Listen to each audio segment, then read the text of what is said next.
like a snap of a finger, our whole world changed. When you hear cancer and it's your child, you immediately go to, well, how long does he have to live? And how can we make this the best? He was diagnosed at 5, correctly diagnosed at 5. Lots of surgeries right off the bat. And with a cancer that nobody knew anything about. The doctors read it and said, no, he has a brain tumor. Get in your car, don't wait for an ambulance, and come here. And I couldn't stop crying. He was 3 months old. When he was first diagnosed, we knew that his only chance of survival was a bone marrow transplant. Ultimately, he lost his battle 1 month after his 2nd birthday. One of the saddest things is that our son has experienced more death and lost more friends than I've lost. We all have children who have different illnesses, but we've all been through the serious stress of knowing our child is seriously ill. And the support there is something that you can't get from people who don't have seriously ill children.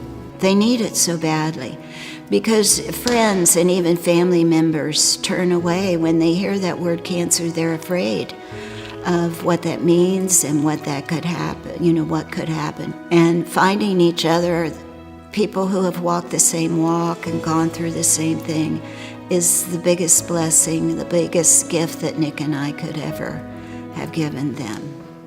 I think it's wonderful because when you're going through just normal everyday with being that sick kid around every other healthy child, it is a lot to go through. But that was one of the joys about this place, the magic of Kids in Camp, because it was the reprieve. It was the place that you could go. So when you come here, it's amazing because you can just drop your walls and you can just act like the child you are and not have to worry about all that stress. In an environment of just love and joy, to be able to just take joy in being around somebody that you care about. It was the most authentically human experience out of that time. And really in the beginning, the support was for me and Kevin, because Jackson was always too sick to go to, he never got to go to a Christmas party. He did go to an Easter event. We did an Easter event one time, and it was probably one of the best days of his life to him. He was excited, really excited. But hopping up and down on the stairs, he was that happy, so happy to be out of the hospital. Sometimes I think that the siblings get the shorter end of the stick than the kid with cancer, because nobody's trying to treat them like they're special. But Kids in Camp does that because that it's a whole family that's going through that. And so that's what we think is the most special about this, is that you guys get it. You get what it is to have, that the whole family goes through it. One of the little siblings sat with me at breakfast, and she said, she was a little girl, and she said, I love Kids in Camp. And I said, I'm so glad to hear that. Why do you love us? And she said, because you treat me just like you treat my brother. And I looked at Nick and we said, well, we're on the right path. The fact that the organization started reaching out to them, is again this huge gift, because it's the gift where the organization is able to give a person back their own humanity. The sad thing is that it's going to touch more and more families, and there's more and more kids every day that are diagnosed, and it's affecting more and more people. In the world of cancer, there are so many needs. You need money for research, you need money for the equipment, but I think that what gets lost a lot of the times is the emotional support that families need. If you know cancer, treatment doesn't just end that experience. You had a child with cancer, and you're always going to have a child with cancer. Even when they're gone, you had a child with cancer.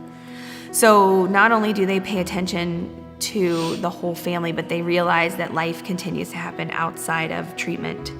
It's not the Red Cross, it's not serving thousands in times of disaster, but it's really a disaster for the few families that it does help.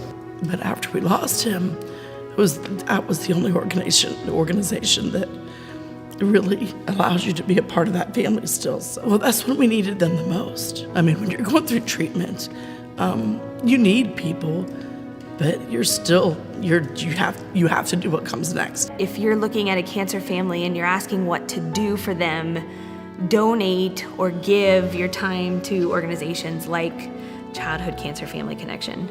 We want to embrace every family who needs us. We proudly say we've never ever turned a family away. And I want that to be our legacy. And that's going to take funding.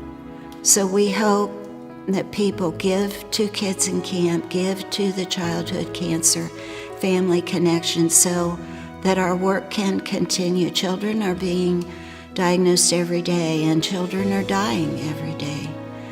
And siblings need us, and mom needs other moms, and the only thing that would ever hold us back or make us go away is the lack of funding. Your dollar will go so much farther if you just give it to an organization like that than if you hand a cancer family $1. That doesn't help them to hand them a dollar bill. It helps to hand an organization like this because they get it. We get excited over every check or every little bowl of change a child brings to the office because it means we can continue on. So we hope that in this message people know that we're helping people as much as we can, and we need their support and their funding to continue on.